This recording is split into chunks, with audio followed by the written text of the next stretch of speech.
No. You ready? All right. Good evening. I'd like to welcome everybody to the Verona Borough Council Workshop Meeting of April 22nd. Please stand for the Pledge of Allegiance. I pledge allegiance to the flag, United States of America, and to the republic which stands, one nation under God, indivisible, with liberty and justice for all. Roll call, please. Ms. Provenza, present. Mr. Flota. Here. Mayor Kubria. Here. President Suchovich. Here. Ms. Redzak. Here. Dr. Carpenter. Present. Mr. Jamelis. Present. Mr. Long, sorry, I was gonna call you Tim. Here. Are there any additional emergency agenda items? No registered comments from the public. This time we'll have comments from the public. Please approach the podium, state your name and address. Try to limit your comments to 3 minutes. To be the first one to get up there because I've been trying to do this for a number of weeks now, and Mayor Dave knows that I've been working, so it's been really hard for me to come on. Annie Stavrakis, Union Street. I just wanted to give a few positives. You know, I've lived in Verona for 18 years now, and there's a lot I don't know, and an awful lot actually that I don't know. But working in our community environment at Giant Eagle, I have to say that I have noticed a big change for the better in the people of Verona. They're smiling more, they're excited about our town events. There's just a remarkable sense of pride that is oozing from the people in Verona right now. I have to say, thank you so much, Mayor Dave, for supporting us with our Dr. Seuss Day. This is how long I've been trying to get up here and say this. I've been working hard. And Officer Tom, who just said, what could we do? He and Mayor Dave just said, what could we do? Tell us what to do. Nancy, John, came from work to support us. That was a huge event, Giant Eagle and Riverview School District. And as it turned out, the Council of Verona and the Chamber of Commerce, it was just the most amazing thing, and people were beaming.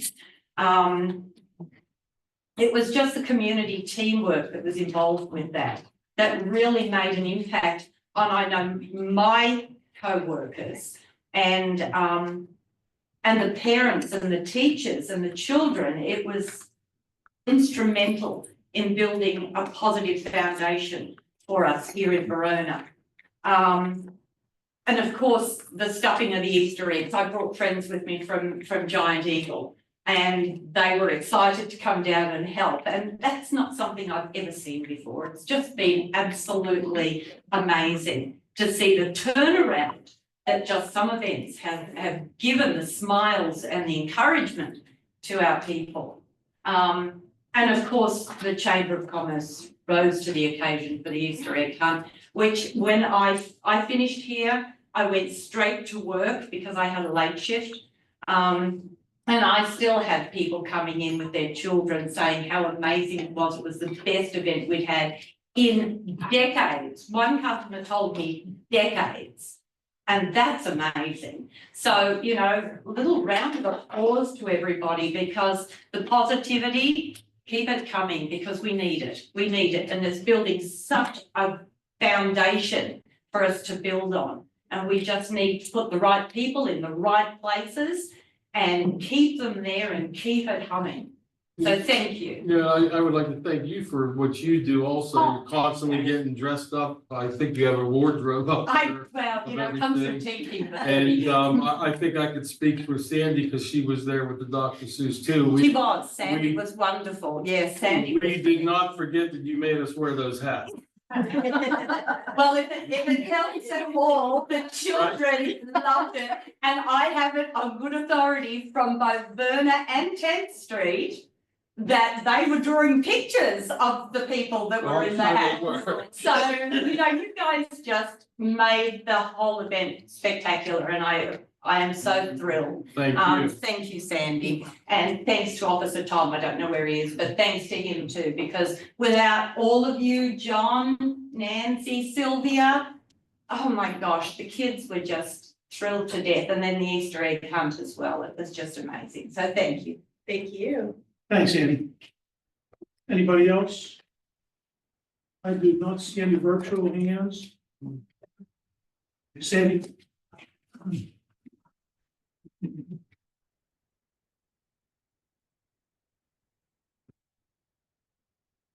Good evening. My name is Sandy Trevigi Bell. And I want to thank you for providing the job description for the borough manager that I requested at the workshop meeting in January. Wherever that exists, it's not easy to be found on the borough site for the public to see. I know that the job description was found basically to shut me up. I'm going to refer to my email to all of council dated August 27, 2024. The subject was public safety meeting, August 20th, 2024. I'm not going to read the entire email, just how I ended it. I am requesting a copy of the qualifications, plural, and job descriptions, plural, for both, plural, office management positions. Now there's a third position to do the job of one person. So I would like that job description as well. I basically have 5 questions, okay? Why the secrecy? Why the lack of accountability? Why the lack of integrity? And why the lack of transparency? You're all elected officials living in the borough of Verona, just like all of us online and in chamber here. And I don't understand if somebody comes up here and asks for something. If we want to know about it, why don't all of you want to know about it?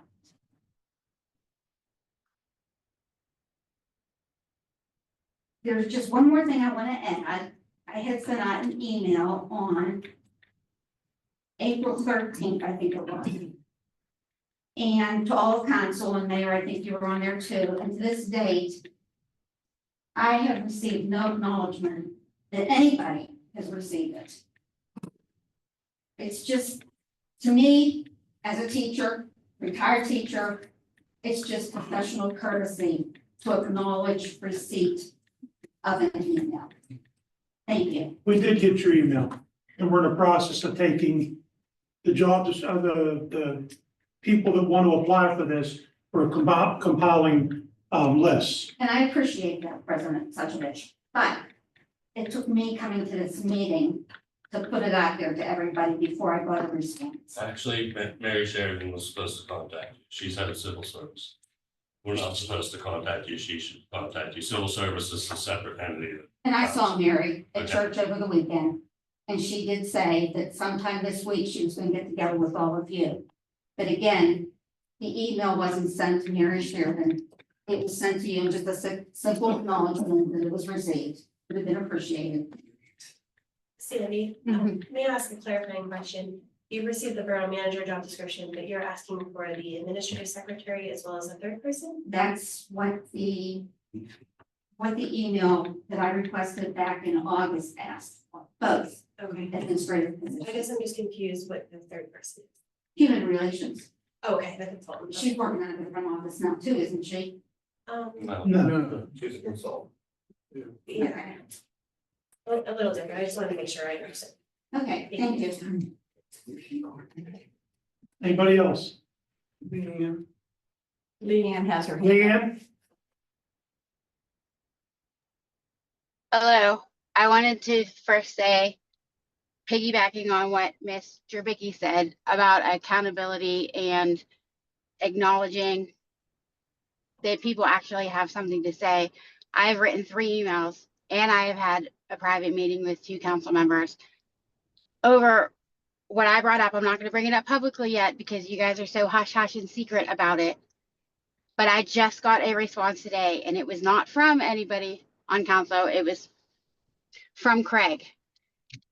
Now, my issue with that is I wasn't asking for anything like legal. I was simply letting you guys know what a borough representative was doing out in the public and how it made me feel, especially since it was directed towards me. You guys had no accountability for even receiving any of the emails. She is not being held accountable for what she said. There is nothing that is being done. I was basically called a liar yet again through email. I told you before that I'm not going to go away. I'm not going to be quiet, and I'm not going to be bullied into shutting up.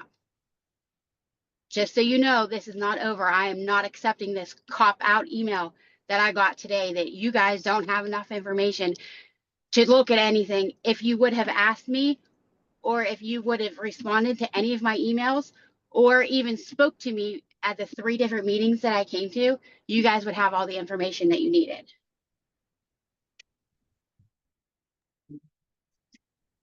We turned that over to our solicitor to look into it, and we looked into it. And he You responded didn't back. look into it. He responded that there was nothing for you guys to look into because they didn't have enough information. I have the email. I can read it. I have the email too. But there is nothing to look into because nobody reached out to me for any information.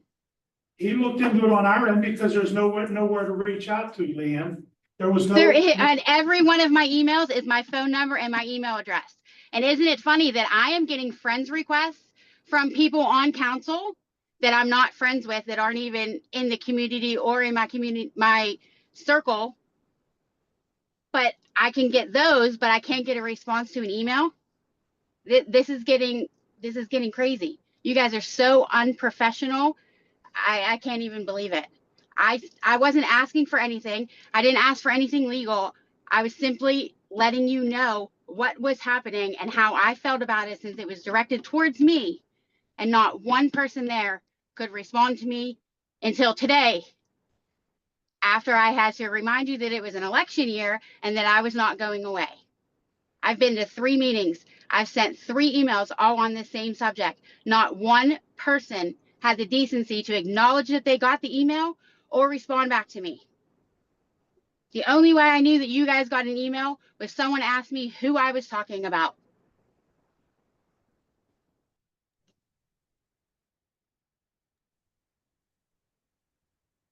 Is that it? Thank you. Like I said, we looked into it. We sent a reply. I'm sorry that you didn't like the reply. At this point, that's all we have. That's because you guys didn't ask for anything. But since you didn't want to ask for anything, and I'm trying to keep this civil and I was trying to keep it private under your request to keep this private, I'm no longer going to do that. I'm no longer going to side on the air of caution. I'm no longer going to be nice and civil about it. If you guys want to just keep ignoring me and letting things happen and not holding anybody accountable for anything, I'm going to continue going. I'm not going to accept your cop out of an answer. It's not a cop out. That's what we come up with. If you don't like the answer, doesn't. Excuse me? If I don't like the answer, what? If like the answer doesn't mean it was wrong. I didn't say it was wrong. It's not an answer. You got an answer, you didn't like it, so. Wow. Okay. All right. We'll see.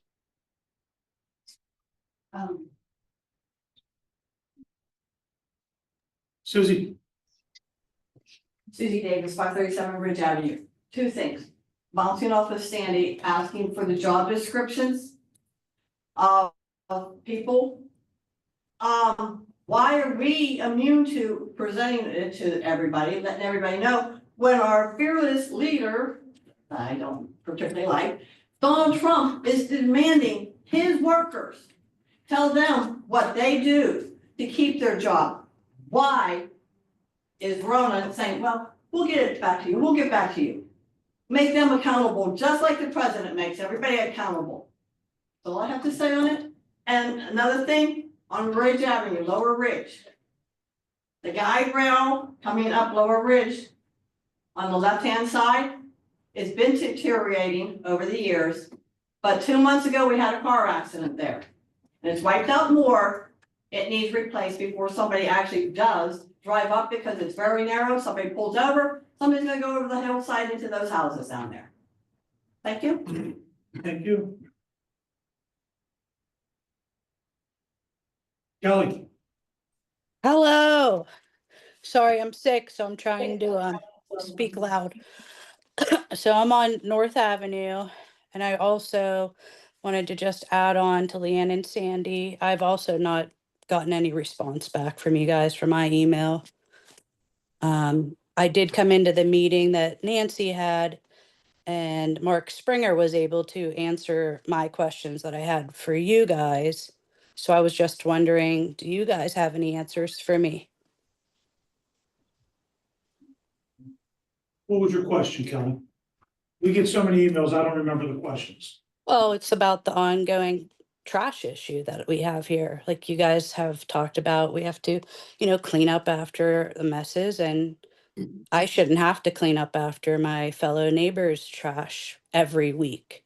And I've sent pictures, and I'm tired of it. I agree.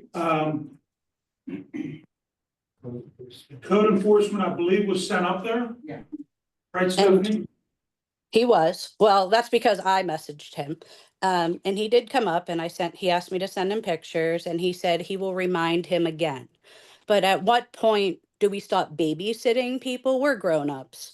I don't dump my trash in my back alley and leave it there. If the garbage men drop something, I would clean it. But I close my trash bags. Some people don't. I have pictures of that also.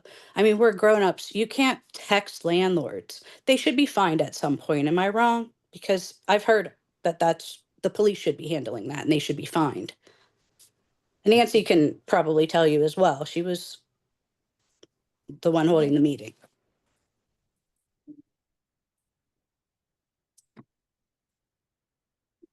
I don't know what to tell you about people cleaning their own mess up. We sent Joe up there, the code guy, and I don't know what to say. I mean, I didn't get a response either that you got my email either. I actually messaged Joe. I have those text messages because I don't know. I emailed Joe to go up there and check it out.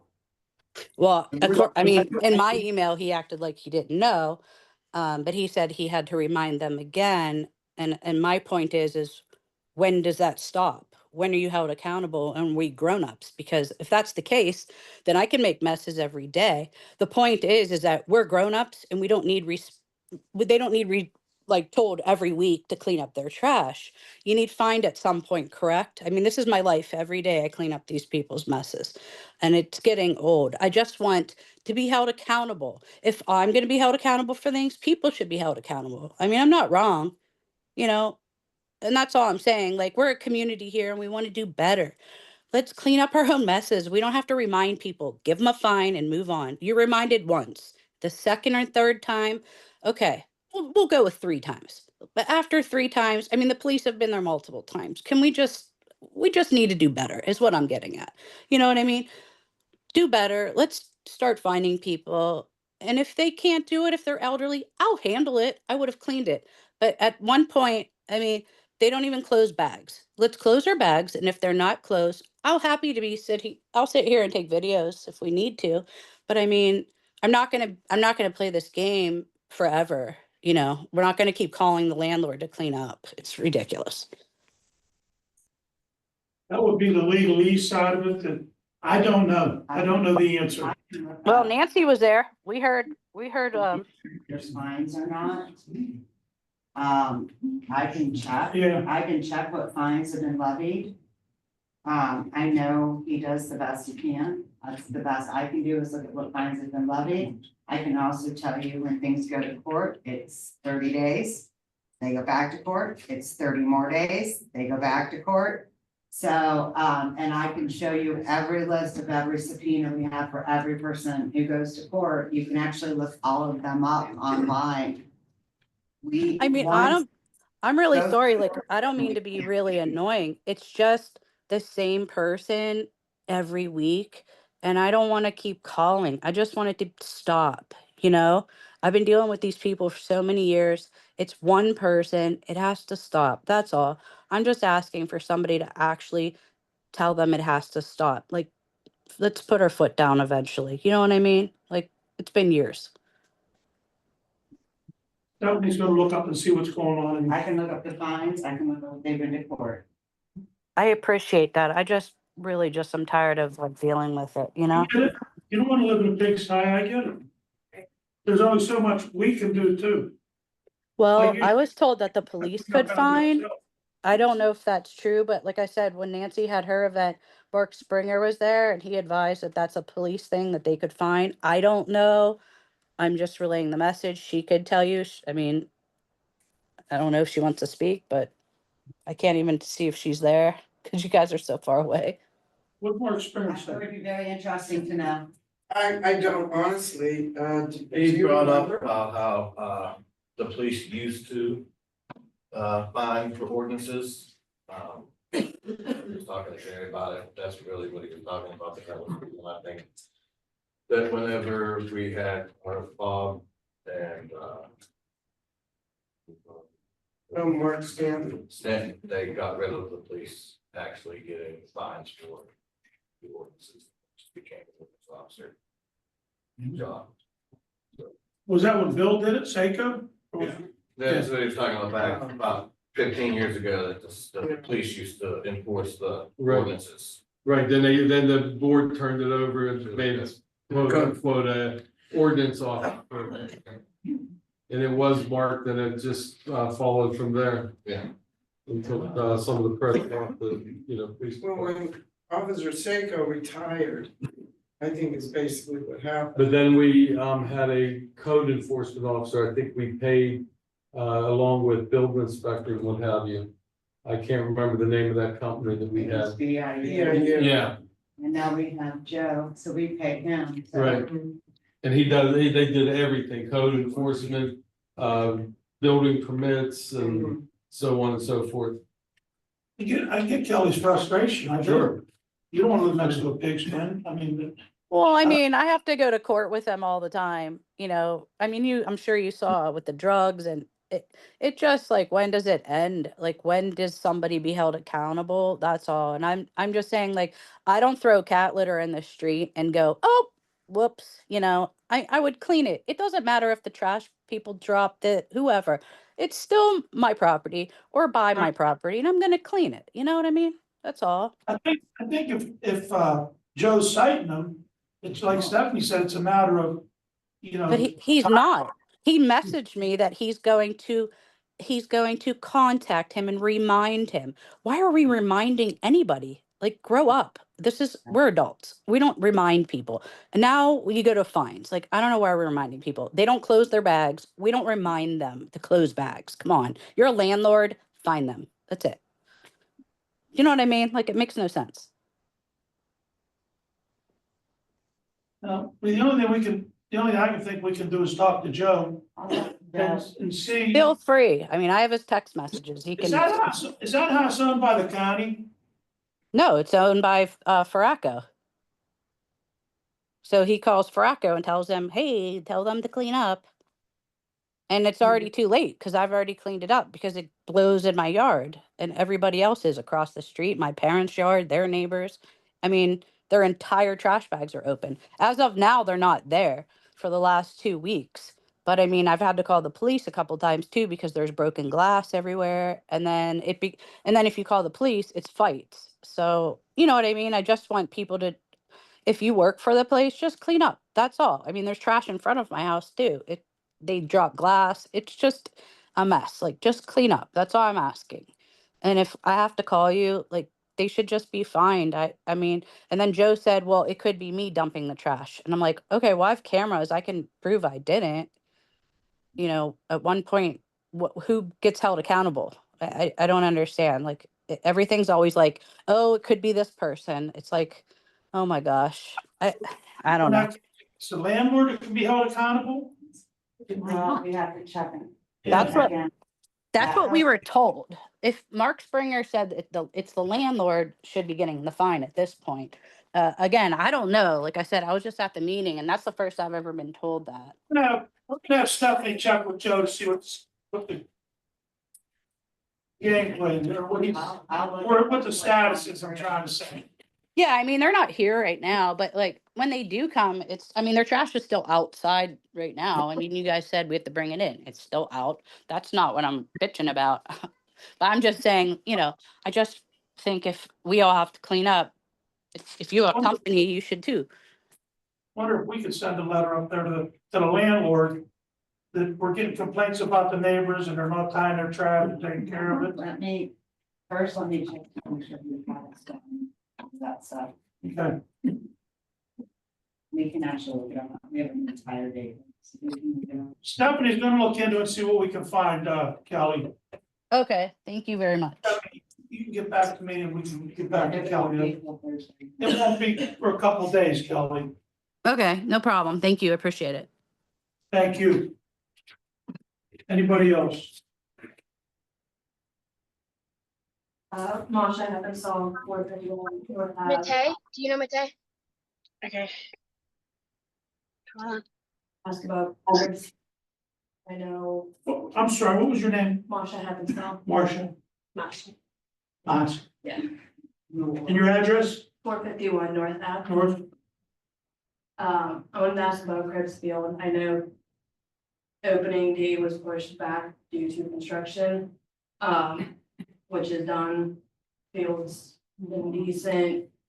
There's been baseball practices, there's been baseball games, it's playing all weekend. The weather was nice, it was hot, sunny, but no water and no bath. The water went on yesterday. Yesterday, and when are we unlocking the back? They should be unlocked. If they're not, I will make sure of it. I will tell you though, right now, the fields are literally, I just got a phone call today, a screening that's the fields are in the process of being pulled apart to get baseball diamonds ready. So we allowed them to practice because of some issues with other fields due to the US Open, due to tree trimming. So we were letting them kind of come in and practice and that was kind of it. We understand that people climbed under the fence or the fences got left open, whatever it was. The hope is, like I said, I have a call out to Matt right now to find out when they're gonna be done. The biggest thing like we said, we're waiting on right now is just to get the diamonds done. They are gonna be completely finished and they wanted to make sure there's a couple of huge trench marks when they put equipment in that they're trying to fix too.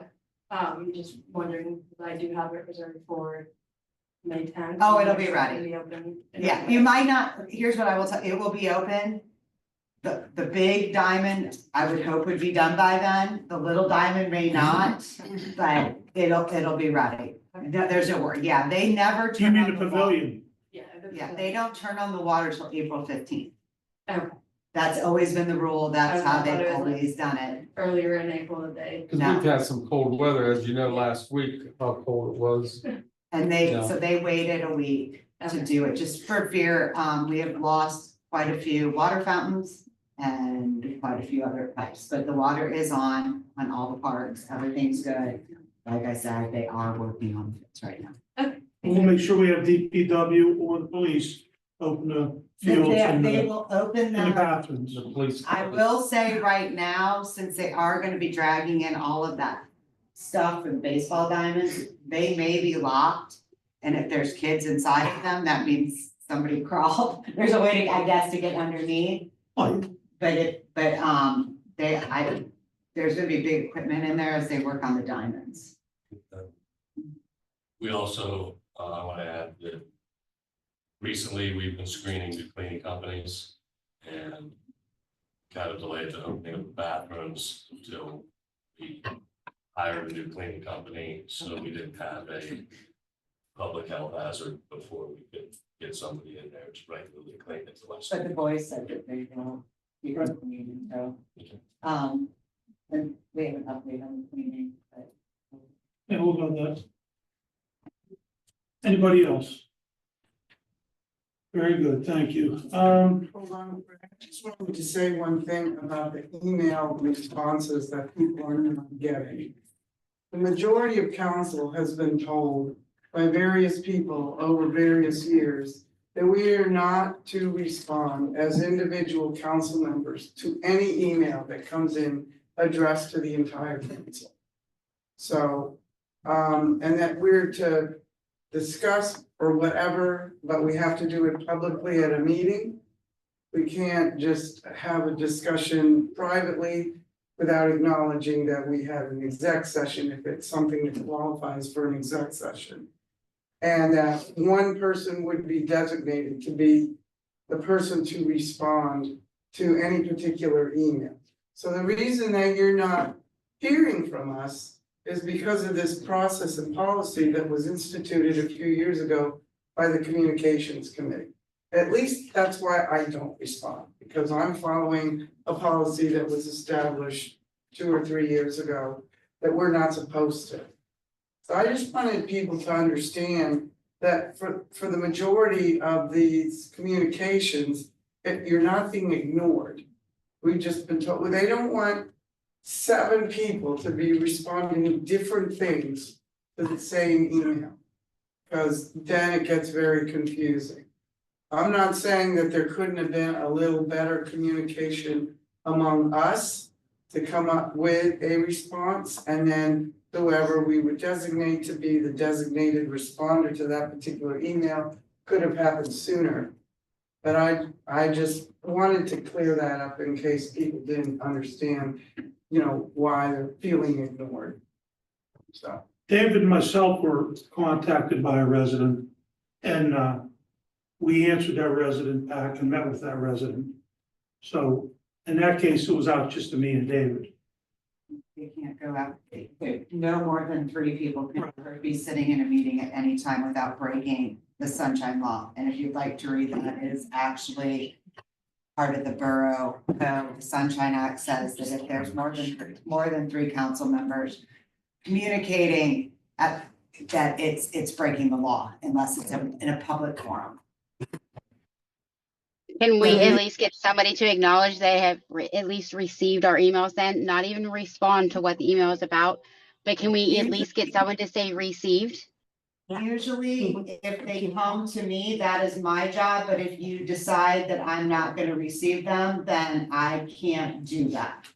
That's my job. I can talk it over with the board. I don't have a problem with it. When we get an email and just, email them back and saying this is received and gonna be looked into. It just was going with what the policy was.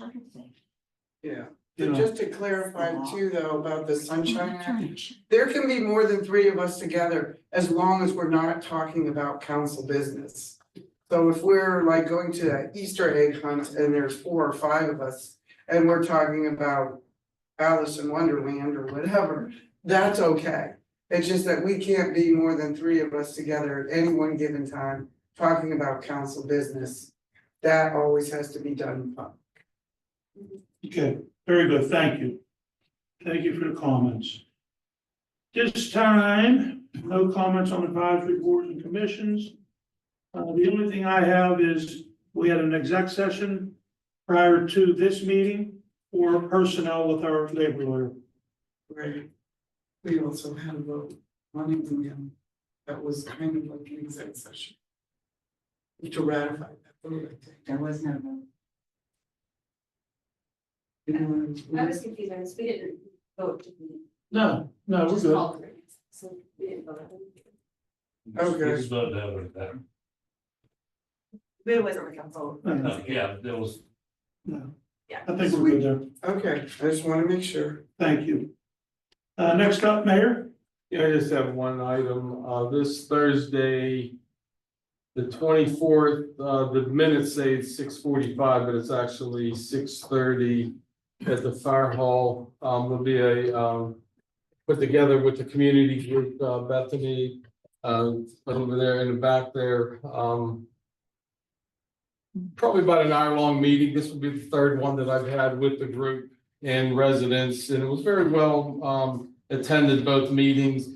This isn't a meeting where you come and, basically complain, to everybody up there. It's more of an informational, we'll tell you, what we're doing, the fire department, EMS, myself, the sergeant with schooling and what have you, and emergency management, the block watch will be there, just an informational thing. And it's been very well received the last 2 times that I've had it. So that'll be this Thursday at 6:30 at the fire hall. So everyone's welcome to come. That's all I have. Thanks, Mayor. Next up, Borough Manager, Stephanie. Yes, the updated fee schedule, we will have the updated fee schedule minus the property registration, since we discovered in all of this, we have 2 of the same. One has an amount, one does not. One makes a little more sense. We're trying to figure it all out. We will also be voting on moving to code enforcement agency. At that point. LVAS, we've had an ambulance in Verona since last Thursday. It's worked really, really well. There's no worries on the electric. They are all run by gas and they only need 20 amps just to keep stuff going. But they're absolutely fine.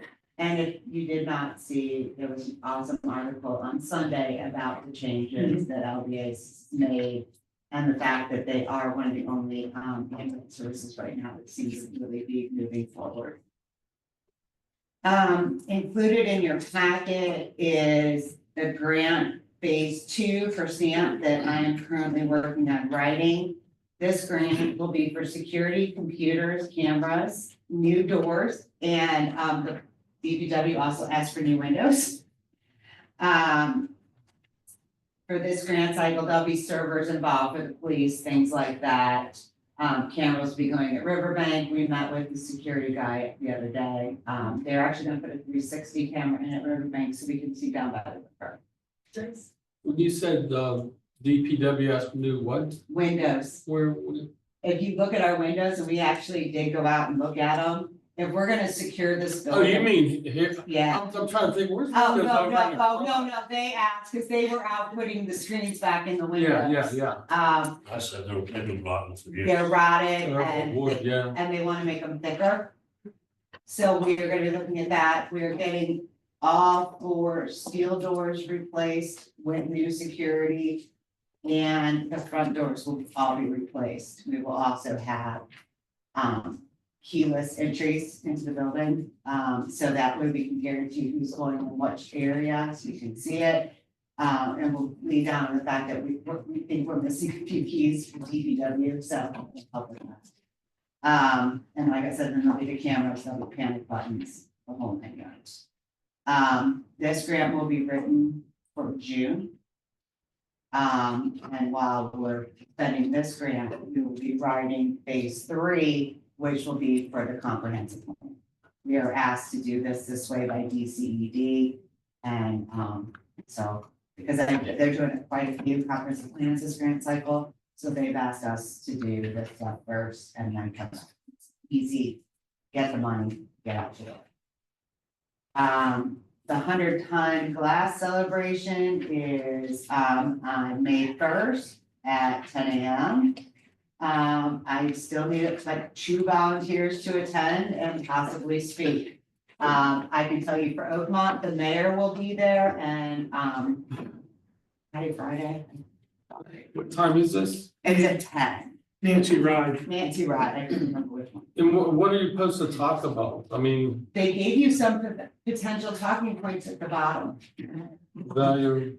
Of the email, small yeah. government. And I can help write something up. But they're asking for elected officials. I think it says right here, or borough manager. No, but nice try.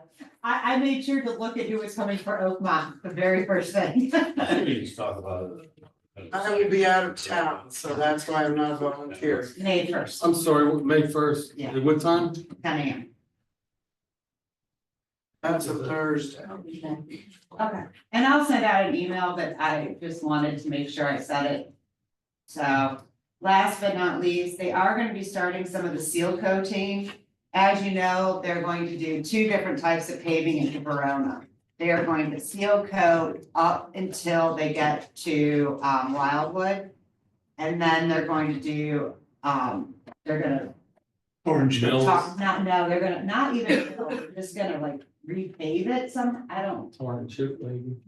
think so, I because think they they're don't, not doing the chips. yeah, they I want talked to to. that Taylor, the foreman from PennDOT, and he told me 2 weeks ago that it's gonna be tar and chipped unless it's changed. They're tar and chipping up wow, but they're seal coating up to there, and then they're doing something different once they get into Verona and Oakland.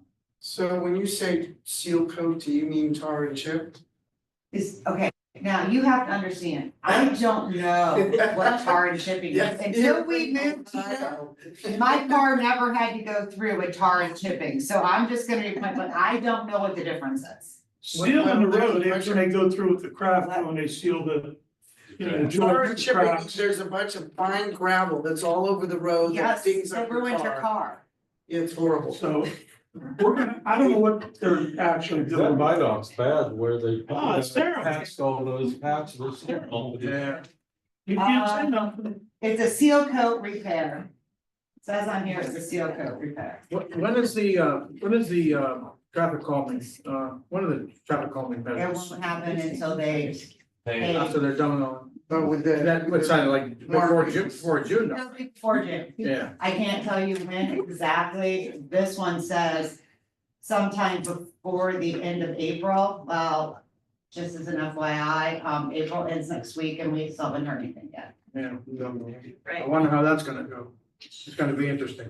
Yeah, just we need all the people going to US Open getting chips all over their car. Well, they don't expect, just so you know, we have seen the traffic patterns. They don't expect much traffic coming through Yeah. Verona and Oakmont. They plan everything to either go up Holton or off the turnpike exit 28. right there. 28, or they do down in Hartwood, they park and bust them. Yeah, it's coming up all the way. Yeah, the last meeting I told the board, I talked to Bryce from the US Open, he didn't expect traffic to come through Verona, but I told him if it does get heavy, he says it will call me then. The last time he opens it, then we didn't have nothing down in 3 times. All right, is that it, Steph? Yeah. Thank you. Next up, finance report. March income, we brought in $363,752.74. With a year-to-date total of $612,250.18. March expenses were $142,498. And year-to-date, we're at $479,127.58, which left us in March with an income of $221,254.62. And year-to-date, we are now in the positive $33,122.60. Taxes are starting to clean up. Yeah, that's what it is. Yeah, and just FYI, for anybody who's interested, April 30th is the last day to get the, 2% discount or something like that. Gee, very good. All right. That's it, Steph? Thank you. Parks and property, Mr. Floda? Okay, I have. First thing on my list is something that we have as an action item, I believe. Yes. On June 28th, Ingergrove is having their 6-year anniversary. And they have attached a application and a map of their request for street closure. Everybody please look that over because it's on as an action item later to vote on. Wonder if this is the same way they were, the same map as last time. He's right there. I mean, that's the same way you did it last, you were doing it last time, Yeah, I mean, we just need right in front, we're just asking for right in front of the. right in front of the Borough Garage. Yeah, we don't. Because you'll be using the sidewalks and everything, correct? Right, but we've been trying to use the park the last couple of years, it just isn't working out, like, people aren't going to the No. park. I'll have it blocked off at the beginning of the borough building. Okay, So you that way can use people can park, turn around, there'll yeah, be a loop to go around the way we all. that's perfect, And yeah. they can, There'll be a roadblock at center and the the alleyway Dynamite. and it'll have a sign event parking. Okay, But other than that, that'll be blocked from the borough building down to South Avenue. okay. Where you can Do have. you live in town to South No. Avenue? No, Can we- No, just. Does the it need to borough. be all the way down? I'm That sorry, way? what? Like, we really just need to hear. I have to block the whole thing off to South you Avenue. can't Why? because of the Event ambulance center. and everything. Well, they And can the still event get, center- they can still get And out. the event center, they're not. I just don't want cars coming up, then they, trust me, even if you have it blocked right out here, people That will we still have to come call up. for events. Well, I will anyway. Okay. Yeah, I get will- in I will touch let with her know. her. Yeah, 'cause Yeah, we don't know what But they're. we should just use to hear, that way they can still do what Right. they need to do. And they can, we'll talk. Okay, And we can tell the event center it's blocked off just for, Right, but that their her, people can park there and Right. use it. yeah. right, that's what we did. I'm sure she'll be in Yeah. contact. Somehow it was It's marked so- off on the form, so we're just expressing. Yeah, Chad, that's not- Yeah. you just want where these two blocks are, right? Yeah. yeah, I mean, From it's here hard to to here. tell the scale on there, right, but yeah, it's basically just in front of it. We did it for, was it Halloween, or we did the glow painting and all that. Last year, Yeah, with the paint, the Yeah, pop-up I yeah, paint. we did that did, we right put here the on the sidewalk. Pigment paint there. wasn't that Halloween, the haunted, escape room? Yeah, yes. That was the yeah, escape room yeah. too, it was part of that, right? Mhm. Yeah. All right, alright, so that'll be on. As an action item. The next thing I have is we've been reviewing our vacant property, fee schedule and maintenance ordinance. And we have discovered that there's two, and they're duplicates, but not. There was one that was adopted on 4/10/2012. Chapter 154, Article 5. Actually, all of chapter 154. And it regards vacant properties, both registration and fee schedules for how long they've been vacant. And we also have another one that was adopted on 2/12/2019. So, well, wouldn't the second one up The supersede second this? one doesn't make sense, because instead of just having a registration fee, it seems to have fines, so I think we would have to discuss. Is it a fee or is it a fine? Are you registering your property or are we fining you? Because yeah, you can't do, but you You can't can't do register, both. someone can't register their property, and then you Yeah. say, thank you for registering your But- property. No, here's- yeah, Right, that's what that's the way it looks, and when you go to the one, 194, we did a lot, Teresa and I did a lot of looking. Yeah. You actually. 174, you mean. What's that? Was that, I'm sorry, No, that's all right. you have to do a bunch of clicking to get to the fees. Or their fines, and again. We don't know what to charge them, whereas 154 says you must register your vacant property. For $150 a year every year. So when we do it, because of the fact that that one had a price attached, and we don't know, the other one we weren't quite sure of. We've been using 154. We didn't actually, to be honest with you, until we started looking, we didn't know 174 existed. Well, could we just? If 154 is working and it's right, can we just get rid of, I mean, That would be up to you guys. I would, It's with we have it with Craig right now, because Craig was unaware when he worked on the second one, that there was already one. That he was not told about, so that's that's why we're not putting the abandoned property fees on the fee schedule yet, until we can figure it out. so it's in Craig's hands then? Right now, it's in Craig's hand. I don't know how to say, your property's been vacant for 5 years, you now owe me a registration fee of this. $700, right? Only if it's been, let me just historically clarify that the intent of writing this under property maintenance was to try to, may have been a weak attempt, but try to decrease some blight in the town. And the idea was if people were taking care of their vacant property, that then they wouldn't pay anything. There are 4 categories that I think is outlined in here No, somewhere. it's, you have to go through and find another sheet, and for some odd reason, you have to really mess. I mean, the 4 things that the people have to do to avoid the fine fee, whatever you wanna call it. And if I recall correctly, without spending time reading this, it's that, you know, that it's kept up to code. It's maintained properly, like cutting grass and things, that it's either for sale or that it's for lease. That they're attempting, because it's all up to code and maintained, that they're attempting to either rent it out or sell it. Now, it's not selling, but they're keeping it up to code, then they don't get fined. But I guess my question is then why do we have 154? That I don't know. That Craig would have to know. I was brand new on council when I was working on this. And, it was an attempt to decrease the blight. Without enforcement, this does nothing. It's quite complicated to enforce and to keep track 1 year, 2 years, 3 years.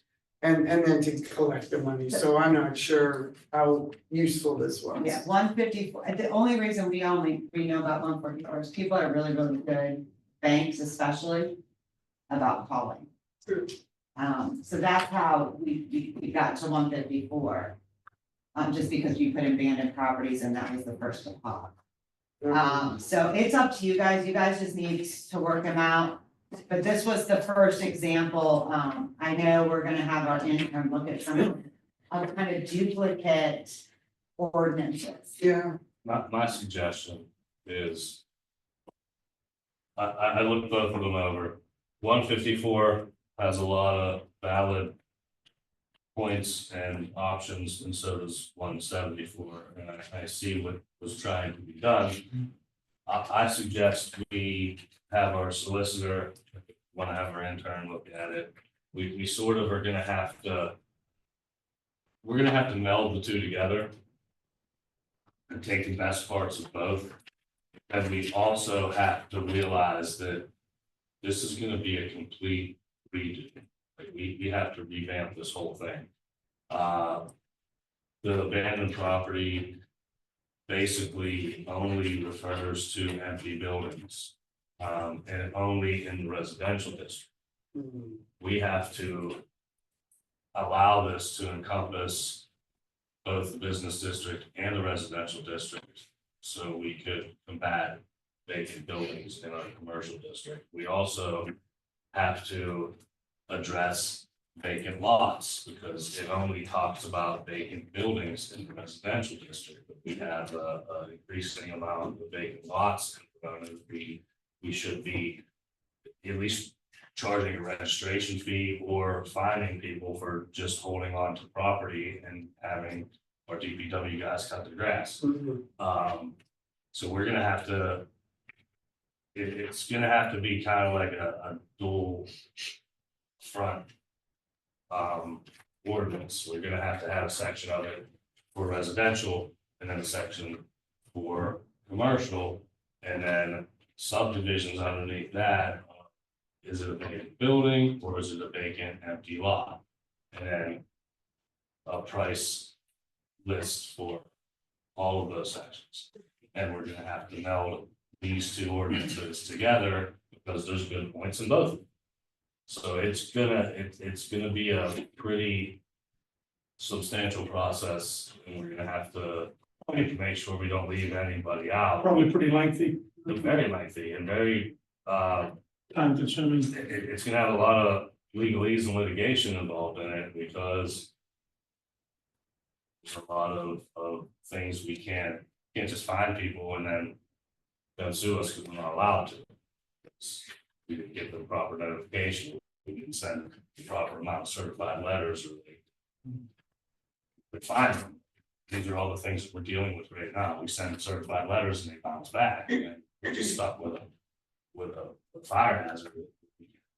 Wow, so that's why we're trying to meld these two together and then make it so in the future it encompasses all properties in Borough.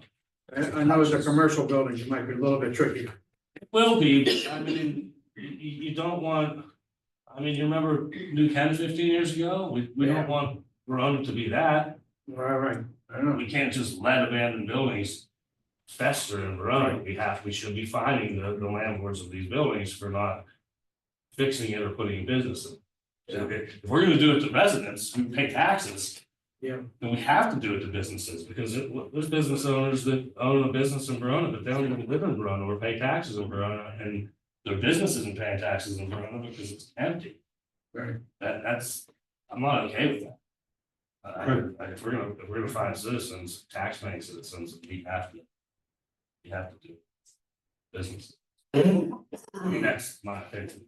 No, thank you for bringing this up. Nobody agrees, but I think this springboards us too towards thinking more creatively about how do we use these vacant spaces. We talked about perhaps tiny houses on vacant lots, and maybe now we're talking about filling empty businesses with just something even temporary that's good for the community, such as a temporary art gallery. I mean, maybe it's the businesses have. The reason nobody's moving into these businesses is because they have astronomical leases or astronomical rent. right. But they're also paying $5,000 a year for having a empty business on Boulevard. They might drop their rent $5,000 a year. Right. And they may get a business in. We have to do something. We can't just let it continue. The other thing with some of these vacant lots, like the smaller lots around town. You know, the question also becomes is, what can somebody do with it? If they wanna build there, because of course, with the modern building codes. You can't just go and build a house there like you could 50 years ago. Yeah, I talked to Where you got Matt. a house like right next to it. You have 1 year Yeah, from a house, when a house Yeah. is demolished, you have 365 days to rebuild. right, And leave the setbacks grandfathered in. After a year, it's the new setbacks, which might be 5 feet, 10 feet more on each Right. house. Mm-hmm. And if You're talking if you're 35. if you're a foot away from your neighbor already, now we're gonna be building like that little Yeah. triangle house in New York. Yeah. Some tiny houses The coming. tiny- We are also, as Trish and Nancy are alluding or bringing up, we are looking into ways of that to sending it to the planning commission, talking with our engineer and our solicitor about some sort of tiny house solution on vacant lots that are sat empty for more than a year. And it's a small lot, they can't rebuild the existing, the house that was there. So maybe they can build a tiny house on it and at least get something back on the tax rolls. As Yeah. opposed to a piece of grass that we have to charge them every month. Yes. Right, DPW maintains the lots that are vacant, so everybody knows. And we do bill the owners of the lots, Right, but our DPW would be, Doing other things. we often don't always receive the lien money. Yeah. So. we bill them. The bill is sent. We have lots of liens, not lots of payments. Yes, You so bill hopefully them. this will Yeah. help us steer clear of leaning properties and get people to start either building on their property or getting tenants in their houses that have sat empty for a couple of years because they don't want to pay. Yeah, and just for historical perspective, for people on council who don't know, back in the day. There was a committee called the ordinance committee, and that committee, all they did was ordinances and go through. And write them and whatever they thought was needed. And I'm not saying that we should bring it back or.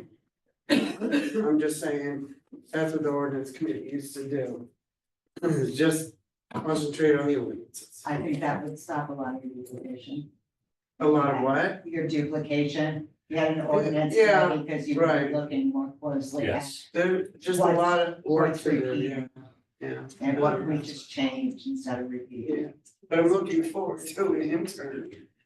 so my homework for everybody, everybody loves this.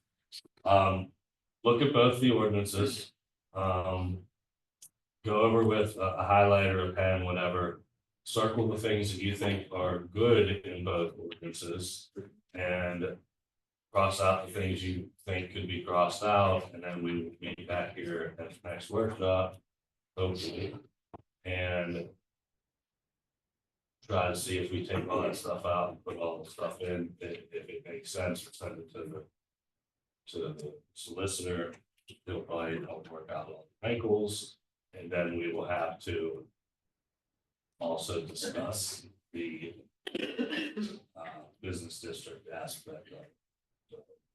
And the vacant grass lot aspect of it, and I'm pretty sure we could cut and paste most of it with changing the title, instead of just saying vacant structure, say vacant lot, vacant field, vacant commercial building, and then adjusting the prices to.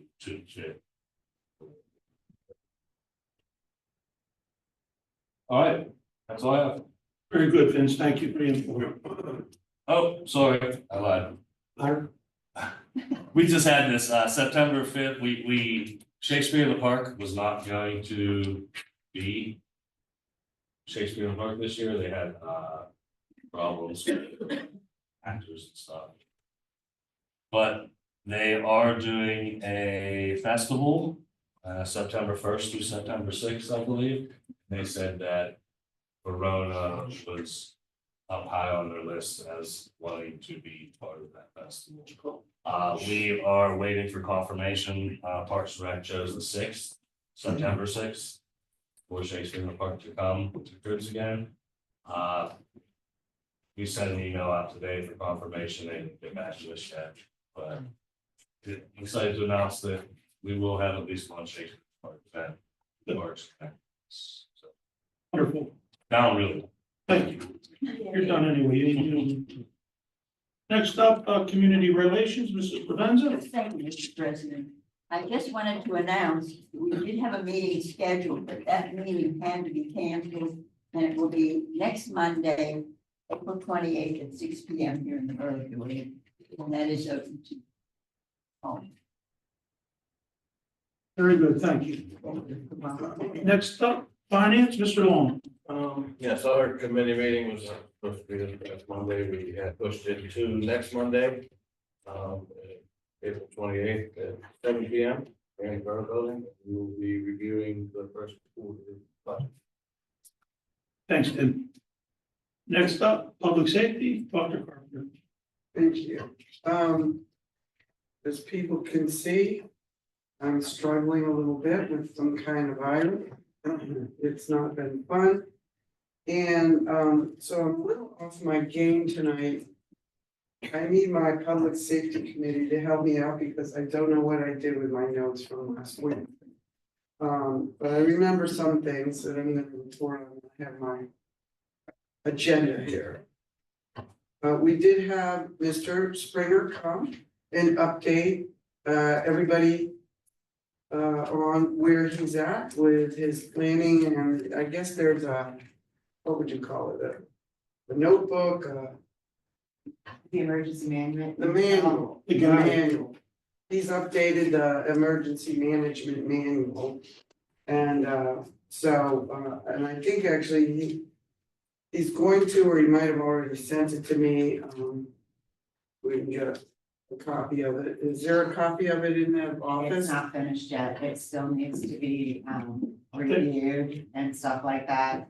Employees fix, things like that. So it, the hope is the first 2 weeks in May. Okay, It was a lot of work because the first emergency manual was not online, was not kept on a computer. We could find it, so it's almost a complete rewrite. So Teresa's been working on that, and so have I. So hopefully in the next 2 weeks, and then it will have to be approved by the council.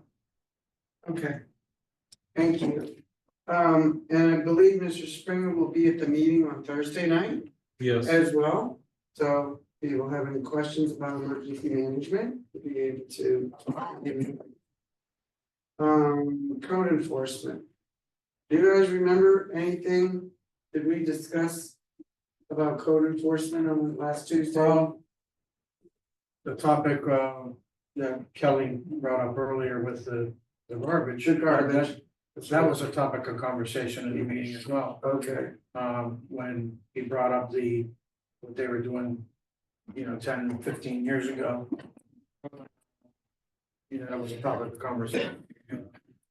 right. And I know it evolved, went strictly to code enforcement, but I know that, before it was the officers who were doing the ticketing on that. We'll say, Sure. yeah. Okay, but what I'm saying is it evolved and it went to code enforcement now. Okay, thank you. Traffic calming, very interesting, at the ALON meeting. They mentioned at one of the meetings that there's a traffic calming handbook, which I had Teresa print out. And this will be staying in the office. So if anybody ever wants to refer to this, they're certainly welcome to come down and take a look at it. It's a long thing, like 116 pages or something. There's a PDF version of that. There's a link for it, and if anybody is interested in viewing it online, I'm happy to send you the link as well. EMS, yes. John and I attended the ambulance service gathering last week, and that was good, a nice report, and then he explained everything about how they turned themselves around, because they were in trouble and now they're doing very well. They're the number one ambulance service in the Allegheny Valley right now. The number one calls, and they were in financial distress before, until the new management came in. And they're getting new vehicles, they're providing training to their employees. They've expanded their footprint. They got some contracts for some different events. They got, I think they just secured the all the Iron City Brewing Yes. events, for Pittsburgh, so which is huge. They're on the Pittsburgh City events list. Yeah, They do all of the Riverview athletics. right. So, So, Buying new equipment, Right. that's pretty state of the art. yeah. They have it's pretty cool. I'm going off on a tangent here. I won't keep it much longer. They had a thing, robotic, like chest compression machine. Oh, yeah, It was really cool. For This thing costs CPR. Yeah, it's like $10,000 or $12,000 unit, and and this thing automatically does the chest compressions on a person, when they're on the gurney. Really neat, so they're investing in a lot of equipment. they can do CPR for a long time with that machine. Anyway, both, the code enforcement person, Mr. Rivera, and, Terry Anzaldi will be at the, meeting on Thursday as well. I would check, as last I heard, Joe has to work. So, So when was the last time? He told me Tuesday. Oh, really? Cause I talked to him 2 weeks ago and he said, yeah, I definitely will be there. He said he was off that day. Yeah, I'm not speaking for. Right. Yeah, but I would check with him. okay. We're looking into a first aid class in the fall. We did discuss handicap parking policy again. And I could use some help from Tim and John to remember, because I don't have my notes and I'm kind of lost without my notes. Remember any of the salient points. We all walk back and forth. Yeah, There's a lot of things, we have a lot of ideas there to talk about. Just using the computer system to regulate it. Update it when it needs updated. And, you guys had other ideas. And there was, I know some townships were charging, most of them were not. most of them were not. I did do a lot of research before the meeting, and had a whole packet of all the policies from various different, municipalities with their, ideas about whether to charge a fee, how often to check on it, whether it's yearly, every 2 years. The city, I remember, only, reviews it every 5 years. But there's so many people, so you got someone who started in 2020, so their year's 2025. Then someone in 21, and they're 2026. So it's a lot to keep track of. And I'm aiming for simplicity to decrease the amount of work that the administrative office would have to do to keep track of all this. So we're still looking at it, and I'm always open. We don't have to do it here right now. If you don't want, you can call me, email me with any ideas. That's the police that does handicap parking, you can encompass it, but please make sure you talk to Annette before we do that. Okay, Yeah, she'll have all the Yeah, information. and that. all right, that's a good idea. I know we have something in the books now, but We have lists, yes. yeah, okay, we'll do that. And not much else after that. Some interesting public comments, I The think. fire fest, Yeah, there isn't much happening. yeah, I mean, Unfortunately, yeah, I don't know what else we can do to generate interest, maybe we can. Have someone, I don't know, if you think anybody from the fire department wanna go, maybe talk to high school kids? Perhaps, I don't know, it's a wonderful program. It's a good program. You gotta figure most kids, they wanna go away to college. They don't wanna go to CCAC. Most kids. You know, I'm hoping we get one or two. well, we haven't got any, we have never got any. I know, but Dan this year was pushing it a little harder than he had been. And we kind of resurrected it. But so far, not much. But anyway, Dan Teehee, the chief of fire department, as well as Sergeant Francos, will be at the meeting on Thursday as well. So if anybody who wants to ask them any questions at that time, an opportunity. The other thing I just wanted to bring up was, there is an event on June 8th. No, Huh? can we wait till we get the roads closed? We're still working on that. Well, I'm just saying that it's Okay. happening. Okay, that's fine. Yeah. We don't know, we have a few things we need to do first. Logistics. Yeah, logistics Okay. wise, it kind of, we just literally got the forms on Monday. And we have to do some checking, because, Pittsburgh Event Center was rented out for the US Open.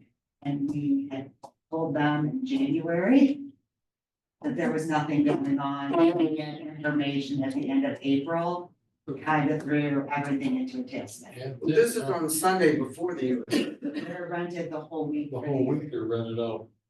And there's no guarantees they're not setting up, so we got the application just Monday. We told them that they had to go back. We told Tom he had to go back and talk with them, make sure what's going on. Cause I don't want to screw anything up for them, especially since they came to us. They've known since January. Yeah, and we literally got paper, I understand the event may have been posted, but we hadn't seen any paperwork on the event until Monday. Mhm. So we knew we were a little, so we're working on that. Hopefully we'll have more information, they'll all be finding them. Okay, well, to be determined. The other thing was, a while back, I had talked to Jerry about potentially having the bike derby on May 31st. Have you heard anything about that? They're gonna wait till after. Well, by then you've lost the kids. If you don't do it right at the end of school or toward the end of school, there's really no point in having it. They're all off with their families, going on vacations. Unfortunately, the weekend they would have done it was June 7th. They can't Right. do it that weekend, Right. so they're trying to read. I will talk to the sergeant. Because when Jerry and I talked about it, there was like this extra weekend because of the way that May is configured. Memorial Day is early on the 26th or 25th. Right. So the 31st is on a Saturday and it didn't interfere with the thing on the 8th. So he's like, oh, that sounds like a good idea. And I thought, Last I heard. because if you wait till after the open and then into June, all the other summer events are starting. I don't know whether it's worth doing that late. We also talked about September. He's had to move before. Yeah, or August, when they do that back to school safety day or something like that. I guess that day could do it. That's a Tuesday, August 5th. Well, like I said, he's working on it as we speak. It's just, Okay. Well, I'm glad I brought these things up because I didn't know any of that a lot of information. stuff wasn't put on the calendar. There was stuff placed on social media, but not necessarily on. Yeah, I don't think the bike jumping was placed on social media. He and I No, he did talked. not, because he had not picked a date because the date he picked, I told me he couldn't do. Okay, well, that was the knowledge I had after talking to him, and it has to be at least 6 weeks ago, if not Yeah, more. things have gotten kind of twisted all around. Okay. That's all I got. My next meeting is going to be changed also. It normally was gonna be on May 20th, that's primary day, so I moved it to the 22nd. Okay, thank you. Thank you. Next up, strategic planning, Trish, Ms. Redzak. Good. Thank you, Mr. President.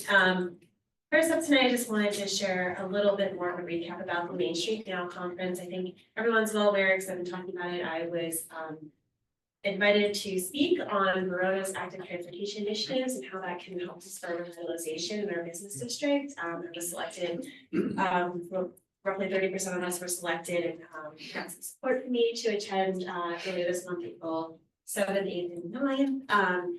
Despite a lot of nerves, the talk went really well.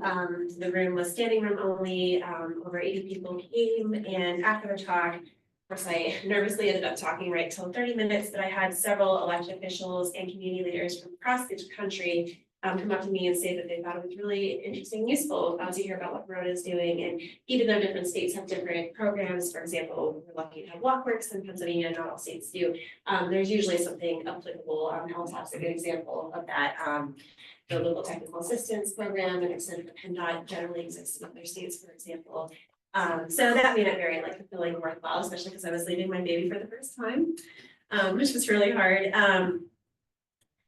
It also really got me thinking, I mentioned it in my committee meeting, I may have mentioned it in council, that one of my goals for Verona is to see us eventually become a designated Main Street community, with all of the opportunities and grants that would unlock for us. But our holdup, like many things unfortunately, is our finances. To be a designated Main Street community, you have to have a staff member devoted to Main Street activities, at least 60% of his or her time. So I'm hoping that with some contacts and information learned at this conference, an idea that was presented is we could still begin Main Street like things in terms of revitalization.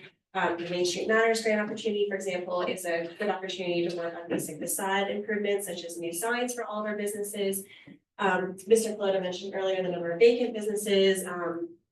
One of the opportunities could go towards, there's a lot of flooding with some of those businesses. So if that is a reason that a business can't be open and functional, we can possibly assist with getting funding to get the building operational, and then in that case be able to pull in more businesses, more attractive businesses, and really complement what is happening in our business scene. So that was really exciting. I also had people attend my talk from different funding agencies. I was able to connect with a regional representative with DCEG. I was able to connect with a representative from the program called Safe Street for All, housed out of DC. Hopefully, I'll touch on this in a moment, that can help us in a future grant application. But one of the biggest plans was being connected with more staff from the Pennsylvania Downtown Center. So they co-hosted the Main Street Now conference, since it's being held was held in Pennsylvania this year. And Bill Arrowwood, who is basically like a technical assistant with them, happened to mention he was going to be in Verona the following week, which was last week. So despite a nationwide Zoom outage, so I apologize to anyone who wasn't able to jump on. He gave a fantastic talk that Jen from Intergroup and several council members were able to come to, which was very exciting. As soon as I get those slides, I'm happy to share those with anyone who's interested. And then we also did one of my favorite things, a walking tour of our business district. Thank you again for attending. It's always insightful to have fresh eyes and someone who's passionate about this subject in particular, kind of ask questions like, what's going on with this vacant lot here? And, share other ideas such as, if not a tiny house program, perhaps this could just be a parklet or something, more beautiful, more attractive to come downtown and see and be at versus a vacant lot. So a lot of good ideas were shared from that. So I already touched on my committee meeting. The last thing I was going to mention is just grants. So last year I mentioned a federal program called Safe Streets for All. As far as I know, it still exists. It's having another funding round that is, again, overfunded on the planning side. So I'm told this is a very easy grant that even a council person can submit. So I'm happy to do that. It's very short. But I'd like to use that towards a road safety evaluation of Allegheny River Boulevard. To get more ideas for ways that we can implement more traffic calming and generally make it more safer for everybody. Or some taking more turns of walkers and bicyclists, but also people in motor vehicles, who may be trying to do their best to dodge bicyclists and. Could that be also a mid-block walkway? Yeah, I mean, that was something that came out of the block audit. And a hold up on that is I have to get Stephanie a letter just requesting a study for PennDOT, but certainly if we are successful in getting this funding to do more planning, never hurts to have them say, yes, this is a very obvious and wonderful feature you should consider. We're just waiting, we just have to do that.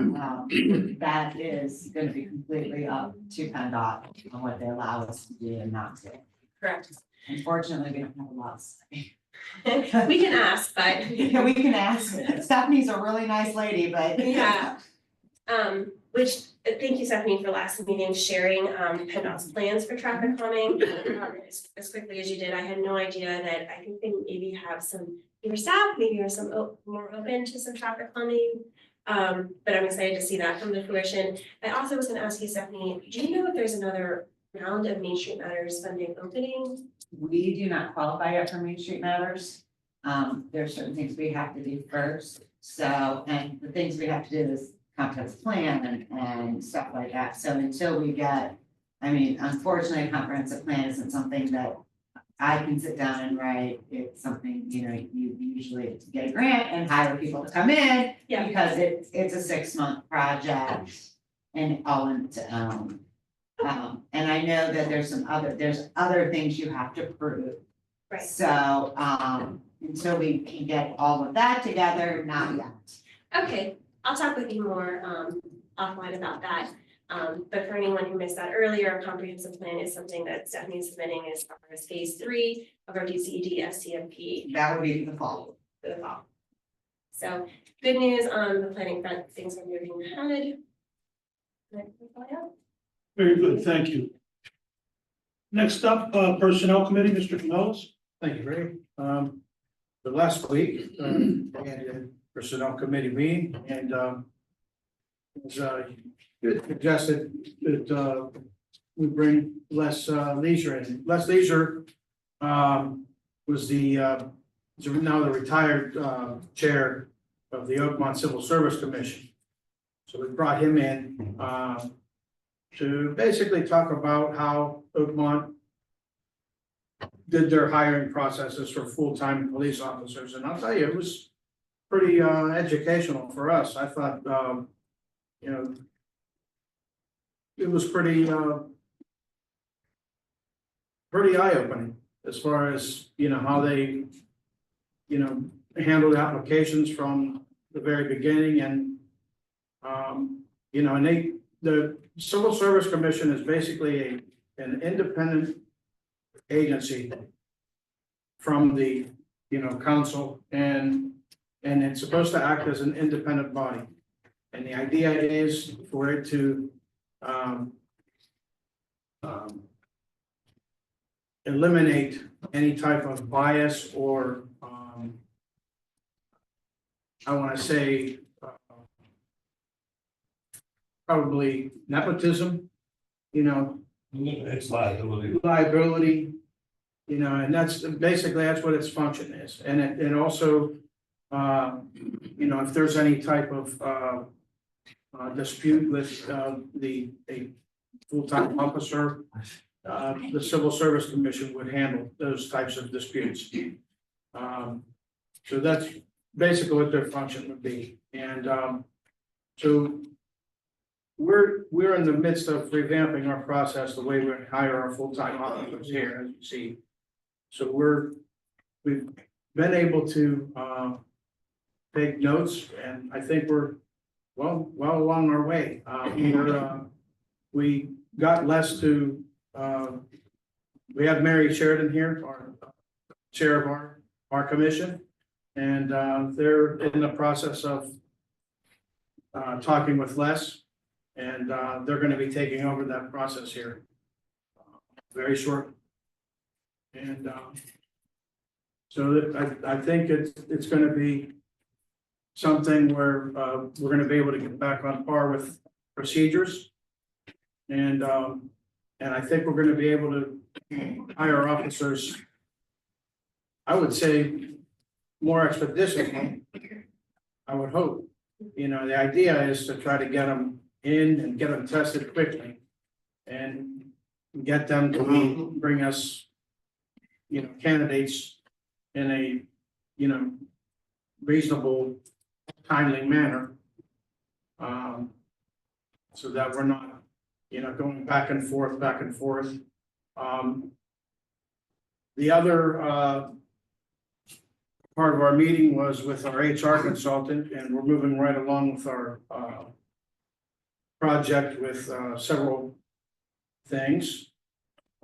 First, the first item, which I found interesting, was we're looking into, and I don't know if this is something we're gonna have to look at, and I know as of late, we're running into a lot of these kinds of issues, but Ford City has an official citizen complaint policy in place. And so I can show you what it looks like. Send it to the rest of the board. I can do that right now. Okay. So perhaps we can, you know, our committee can look at it a little bit further if you would like. But, and you know, being that we've had some difficulties as of late, I don't think it's a bad idea for us to entertain something like this to have a policy in place where we can handle and resolve issues more efficiently, rapidly, and try to help our residents, you know, solve their problems. That's an excellent idea. Yeah. I'm so glad you brought this up. Yeah, so I think that's, it looks pretty nice, so I think we should look at it and see what we can come up with that. We're working on 90-day and yearly evaluations of our employees. And job descriptions. And we're also finishing up and finalizing the handbook. And we still have some underlying issues with, you know, some question marks with, as I mentioned at the last meeting with the bereavement policy, there's still some things here. It says, she had written me an email. So she said, the most updated version of the Brown Employee Handbook. She goes, I've tracked the most recent changes and read and added some additional comments. So the unpaid medical leave policies, you know, we'll leave that to 30 days. We didn't address the additional 5 days in the policy. And so she says the employment agreements that she reviewed included PTO and bereavement, which are included and consistent with the policy manual, but not the sick time. And she says we can remove it if needed. So we'll have to look at all that stuff. sick time I know is included in the police contract. I'd have to go back and look at DPW, mine is different, I thought we combined, we got rid of sick time and just made it PTO. that was just me. I thought it was for the DPW too. Okay. And the other thing, I mean, and I know that, we'd also spoken about the extended time off for, unforeseen circumstances like somebody needed, just unpaid leave. Would our policy be on something like that? If they have, like a sick family member or something like that. What would something like that, what would we do for in a case like that? And so I don't really have an answer for that. As far as. So, Sure. there's a reason he's bringing it up, is because you have to have 50 employees in order to qualify for FMLA. Yes. So we, as a small borough, we don't have 50 employees. We cannot give our employees FMLA. So we need to come up with some sort of other policy. So they can take a sabbatical or take a medical leave or just take a leave. Yeah. So we have to come up with some sort of policy to, And I don't think you have anything in place at the moment. no, Are we talking about just job security or? Yes. Okay, not. just so like they financial. can take a leave. If they had, like, say they have something outside of bereavement. Sort of like FMLA, but Yes. we can't use it. We're not 50 employees. You can model it after it, you just can't Right. use. Yes. If you can use FMLA for a lot of things, it doesn't even have to be used, it could be a family member. We could look into some other. We need to put something. We could look into some other municipalities. I know that See what they do, a lot of small municipalities. I remember, I think, in Alum, I think Dormont adopted something like that. You have to look at. Dormont has a policy that's extraordinarily close to FMLA, and know that because my next door neighbor works there. And had a horrible family incident happen and took. The policy is not FMLA, it's the same concept, it basically says your job will be here.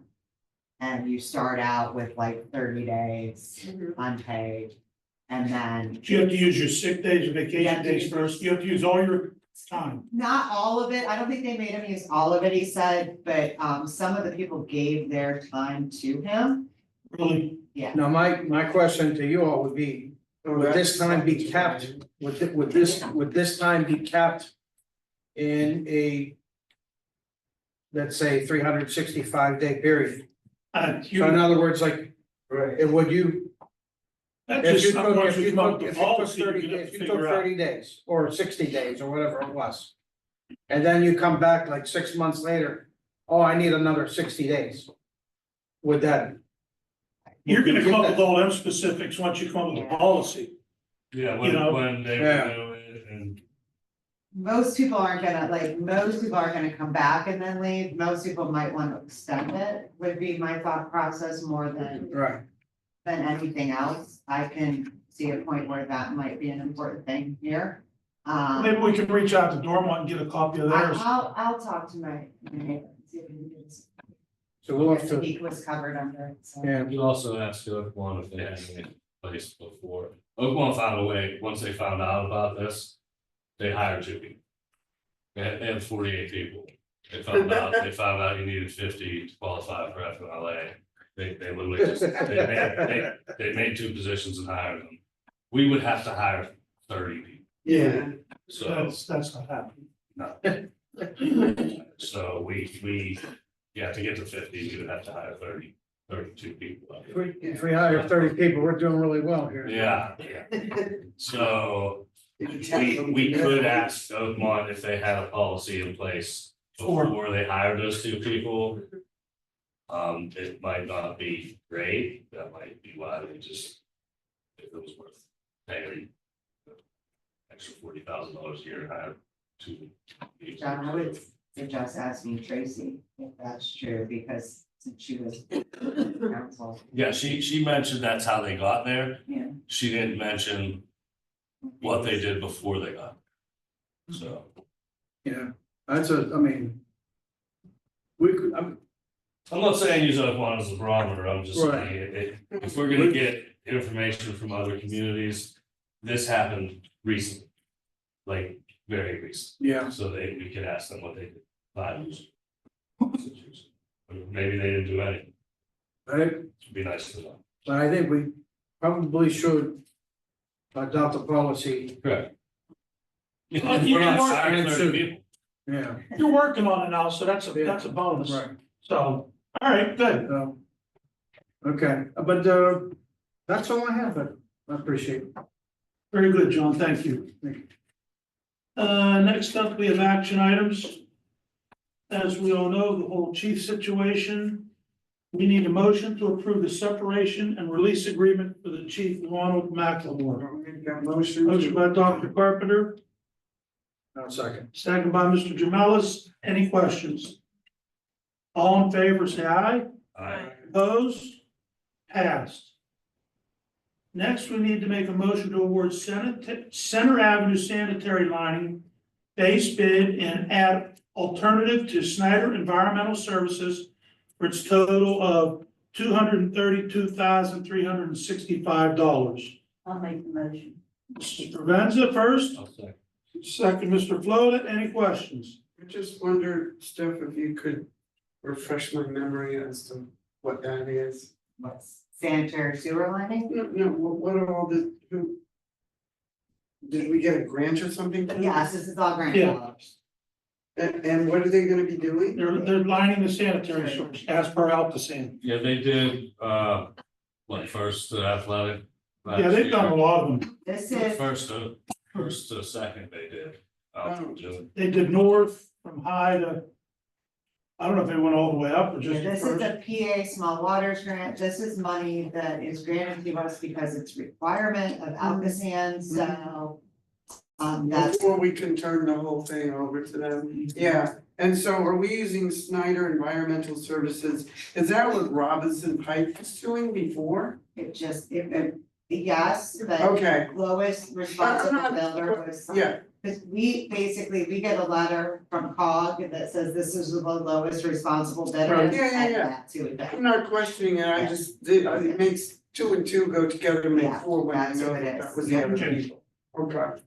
Any other questions? All in favor, aye? Opposed? Passed. Thank you. Next, we need the motion to award roadway reconstruction 2023 GEDTF 081 base bid only to Anthony Felino Construction in the amount of $214,684.22. I'll make the motion. Motion by Ms. Redzak, I'll second.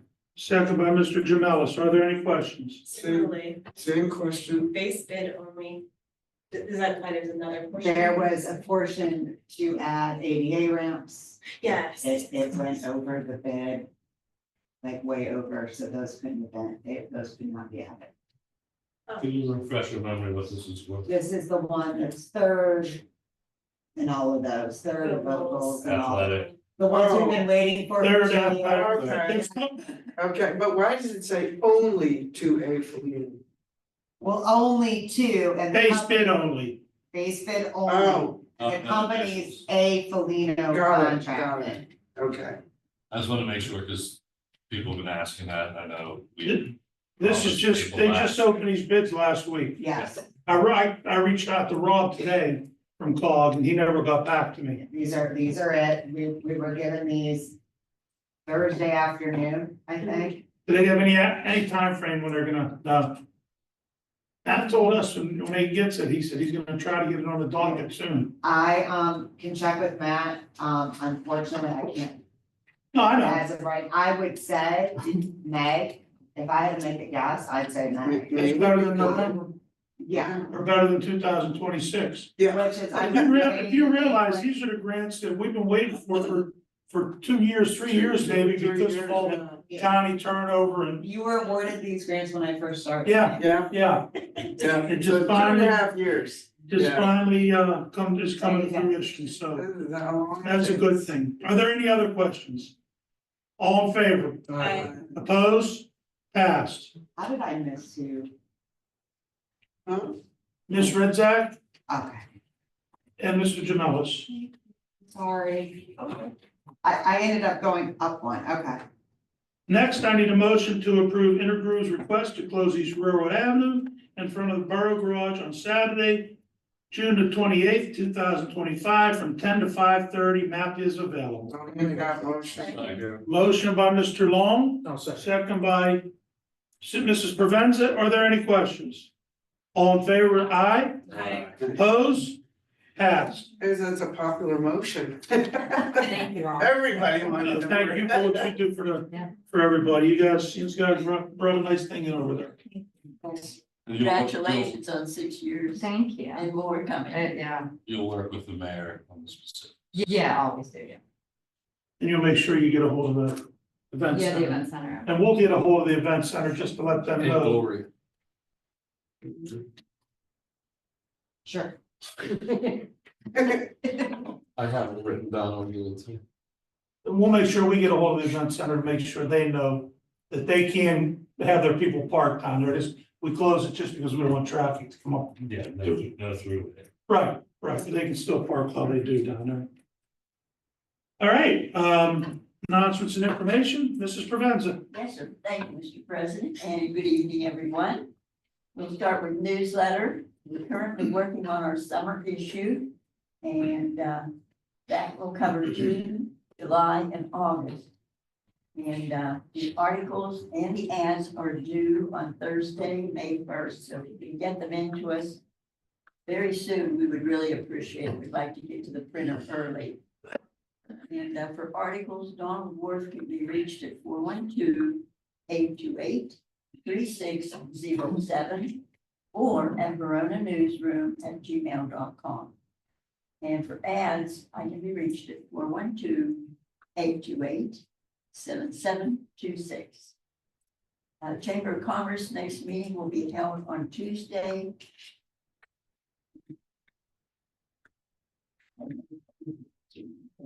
May 15th? No, May 3rd, no, May 20th. excuse me. Chamber of Commerce next meeting will be held on Tuesday, May the 20th. And it'll be 7 o'clock in the Bourbon Building. It'll be Sit. Intergroove. It's election day. Oh, that's right, I stand corrected, that's election day. Jen's house. Free drinks. Thank you, Nancy. Twin Borough Ministries, the next community dinner will be held on Wednesday, April 30th at the Verona Methodist Church from 4:30 to 6:30. And Historical Society will be on Thursday, May the 15th, here in the Borough Building, at 7 p.m. The title of the presentation is going to be Jewish History in the Verona and Sandy Creek area. And the presentation will be by Eric Lighty, and he is from the Heinz History Center. Oh, and Alon is going to have their annual golf outing Monday, June the 2nd. It's going to be a Diamond Run Golf Club. We will have more information at its upcoming meeting. I think that's everything. Sylvia or Mayor James, did one of you want to mention the plaque will be presenting next month? Yeah, I can mention that, there's gonna be a plaque made for the chief and his service. It'll be done by next Tuesday, which I thought was our council meeting, but this month has 5 Tuesdays in, so we'll do it on the next business meeting, which will be, the 13th, May 13th. To honor his services in town. Yeah. Do we have any questions or comments? If not, this concludes my reports, and I thank you all very much. Thank you, Mr. Provenza. Yes, sir, you're welcome. The ARB Preservation Association plan is available on the Verona Borough website under planning documents. Does anybody want to speak on that, or it's just pretty self-explanatory? I can elaborate. Thank you, Stephanie, for uploading that. Thanks. Keep blocking me. I think everyone is at least loosely familiar with the Allegheny River Boulevard Preservation Association. It's a relatively new 501c3 that's a formulation of largely organized by Penn Hills, but including members of Verona, Oakmont, Pittsburgh, and many other groups with the goal to restore Allegheny River Boulevard to its historical roots as a scenic byway. The reason like many of these roads, it was originally made along the river, so people could go for leisurely drives. Of course, we've come a long way from that with our billboards and invasive plants. So they just released their final plan. That's very well written. I highly recommend you take a look at it. It coincides with a number of other efforts. I've already mentioned some of our active transportation initiatives, but it goes nicely with the BOV plans and just, it's a wonderful plan. I think there's something for everyone within the plan. And they're a good group as well, good partners. So check it out. Very good, thank you, Trish. Right. Sure. Is that where you done? I just want to make an announcement. It is election season once again. And we passed a policy, I believe it was 2 or 3 years ago, that there are no campaign signs allowed on public property. Private property is fine, public property is fine the day of the election, but until then, please refrain from littering the town with signs because of the Allegheny River Boulevard Preservation Project, which says no signs on the boulevard. Please refrain from doing that. If your sign is placed public right away, it will be removed by DPW. You can pick it up down here. Right. Thanks for bringing that up, Vince. I just wanted to announce it before it happened. Yeah, well, yeah, So, thanks for bringing that up. At this time, I'll take comments from the public. Please approach the podium, raise your virtual hand, and state your name and address.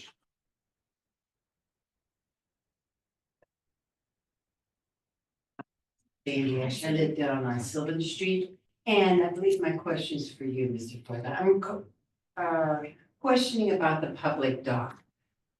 What's going on with the public dock? It's really I was down there, it hasn't been in the last few days, but I guess it's been around a week, and another bracket has broken and it's not in that great a shape. we have a MOU with Steel City Rowing, I believe. We did anyway. They are responsible for maintenance of it and inspection of it. So if the only thing I could say is if you have any concerns with anything to report it to Steel City Rowing, because we have a signed agreement. Are we supposed to do that annually though? Yeah, annual inspection and maintenance. So the Do we agreement. need to renew the agreement? Not yet, because we're No. waiting on, because of the fact that we're putting in that Right, extra Grant. dockage. yeah, We won't do that until that gets in, yeah. but I will. Stephanie, can you reach out to them? I was gonna say, we need to reach out. Yeah, we need to reach out to them and ask them to look at it. Jerry was down there looking, because we're gonna put cameras down. So I will get to Steel City and see what's going on. I know they have a new executive I director. was just gonna say, yeah, Will's. We have a date. What's the date for the For the, they might be waiting because we're putting a new handicap dock in and a ADA accessible kayak launch down there. So they might be waiting to do all the maintenance once. I know that I was down there maybe 3 weeks ago and they still had the chain up. So if the chain's not up anymore, then No, the chain's down, it's just that, well, another bolt Yeah. has broken, so. we've it's had like, that happen. It seems to happen once a year, every Yeah. year. There's Oh, been- thank you. And I do know that, as they do this, there are gonna be pieces of dock that are gonna be swapped out. And the ones that are gonna be swapped out, some of them may end up going over to the public dock. Because we are basically rebuilding their dock because they had more room for us to put the accessible launch. If you're Okay, down well, there, I look forward to. I will email them. if you're down there and you see it, I would suggest though, if Steel City Rowing is open, just pop it in there, let them know, because if it's just a bulb or something, the maintenance person works for them. He might just be able to run out and slap a bulb in it. Okay. So, Yeah, But thank you for bringing that to us, our attention. I'm unclear though with that agreement. Yes, on inspection and so forth, but I am not sure that we in that agreement said that they had to fix it.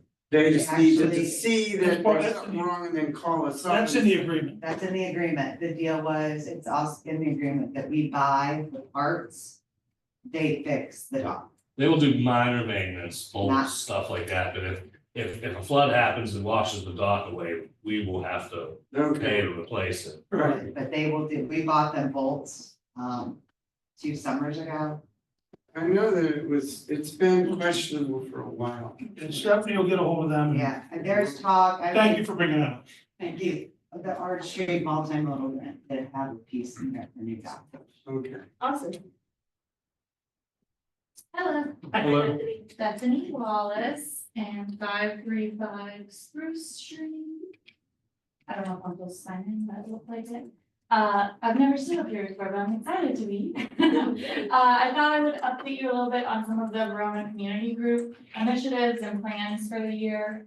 I'm chairing it this year. Both Sandy and Jeff are also on the board with me, along with Jessica and Bridget, who you may know from serving the board in the past. This year, one of the things that we are continuing to do is continuing to do the events calendar. We're really looking to have it be a place that includes everything that's going on in Verona, so you can point people to it. So not just Verona Community Group events, but also borough events, chamber events, historical society events, anything that's happening, people can go to it at any time and see what's happening. We will also hopefully up our communication. So we sent out a first kind of monthly email that talks a little bit about what's happening in Verona for April, and we'll continue that for each month, talking a little bit about what's going on, how to engage. It's not just the events, but also how to more so engage when you come to these meetings and go to committee meetings, etc. In the past, we have hosted an annual picnic up at Cribbs Field. This year we are sitting that out and instead kind of taking some of that picnic energy to help for National Night Out, and then also to spread it into some other initiatives that I'll talk about.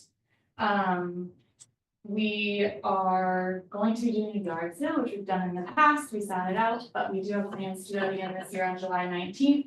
So we should shortly have information how people can sign up and go back. So July 19th. And then we are also starting a new initiative event series, I suppose, that we're calling Sidewalk Socials, that are kind of hyper local gatherings throughout the community. So really the thought of it is the first one will be on May 14th, and then we'll do them monthly. But the thought is that we're really encouraging people to get to know their neighbors, to know who lives next to them. So Sandy will be hosting one down near her house. I'll be hosting one up at my house, in my neighborhood. Mayor is my neighbor. And then we're welcoming other people to also do the same thing kind of across the neighborhood instead of having one picnic, really connecting with your neighbors. So more on that to come. And we are always interested in exploring other ways for people to connect. So I love what Trish mentioned earlier about there's open space down on the boulevard that needs to be activated if there's any way we can support that. Thank you. And I don't know why, you're all good. Thank you, good job. Bethany. Yeah.